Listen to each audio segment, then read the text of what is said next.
Olá, sejam bem-vindos à nossa quinta aula do curso O Cânon Bíblico. Nesta aula, nós vamos falar de um tema muito polêmico, que normalmente causa muita confusão, né? Os autores que escrevem sobre ele não são lá muito claros, né? Que é sobre o Cânon de Jâmina, vamos dizer assim. Essa aula vem coroar o fechamento, né? Da introdução, do modo de introdução do nosso curso, e para que a gente possa seguir, então, pelos outros módulos, até chegarmos ao fechamento, né, do nosso curso. Bem,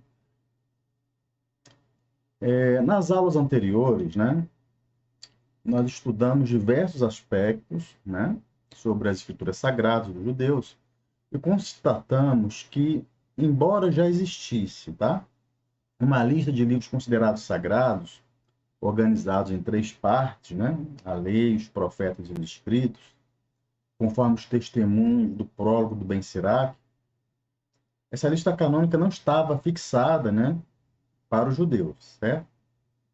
Exceto para os samaritanos, que reconheciam apenas a Torá, né?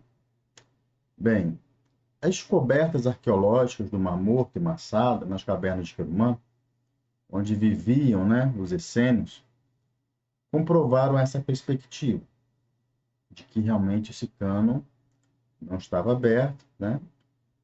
Quer dizer, não estava fechado, ainda estava aberto, ainda era flutuante, especialmente por causa da terceira parte, chamada Os Escritos, né? Grande especialista, um dos grandes especialistas nesse assunto, Júlio Treboli Barreira, cuja obra, uma de suas obras é um dos fundamentos aqui do nosso curso, ele fala sobre isso aqui, ele fala o seguinte, tá? Eu vou abrir aspas para ele. Não se deve esquecer, contudo, a enorme pluralidade do judaísmo anterior ao ano 70, porque esse ano, né, foi o ano da tomada de Jerusalém pelos romanos, tá? Alguns círculos fariseus não seguiam com rigidez o princípio da cessação profética na época persa, o que em princípio deixava fora o livro de Ben Sirac. Se no judaísmo da diáspora grega, Filão de Alexandria podia ser um testemunho conservador e centrado na Torá, ou dos ambientes pietistas da mesma diáspora estavam bem dispostos a considerar canônico alguns livros escritos, como, por exemplo, os acréscimos, né, ao livro de Daniel e ao livro de Esther.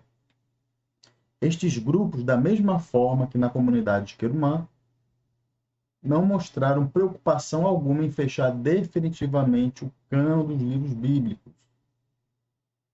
A Bíblia grega cristã não fez mais que refletir a situação imperante antes do ano 70, na qual não se pode falar da existência de um cânon fechado.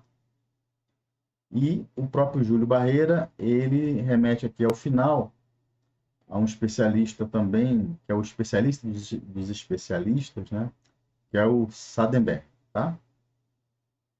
Então, todos os livros, né, que falam sobre o cânon bíblico, sobre a história, a formação, a arqueologia, sempre citam esse Sadenberg. Bem, novamente, tá? O testemunho do prólogo do Ben Sirac é de suma importância, tá, para a gente. Pois ele afirma que, vamos relembrar um pouquinho lá, né? Então ele lá afirma o seguinte, vou abrir aspas aqui para o Ben Sirac.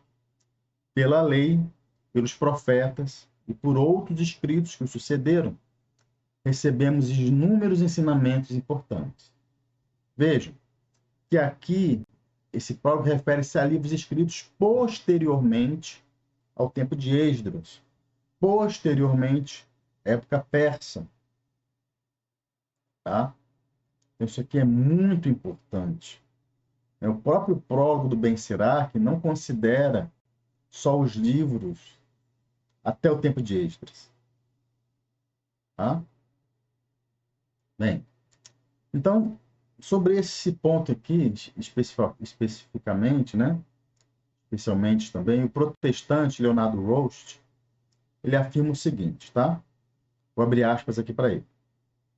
Vê-se pelo prólogo de Sirac que, além dos escritos assumidos no cânon hebraico, foi definido lá pelos judeus de Jâmina, produziram-se também outros que parecem ter gozado de bastante estima como obras religiosas de edificação, em círculos mais ou menos amplos, até o final do século I depois de Cristo. Então veja que este historiador protestante também tem essa observação, notou isso, né? Lá no prólogo de Ben Sirac, tá? E nós devemos lembrar que o prólogo de Ben Sirac e a sua tradução grega foi realizada por um judeu da Palestina, lembra disso? Vimos isso, né? E não por um judeu da diáspora, tá? Então, nós não estamos falando aqui de um testemunho de um judeu da diáspora, de um judeu alexandrino, né? De um judeu desconectado da grande assembleia, né? Que era realmente o grupo que mandava, que definia, vamos dizer assim, de certa forma, as coisas para os judeus, tá? Não. O tradutor de Ben Sirac e o escritor do prólogo era um judeu da Palestina, tá?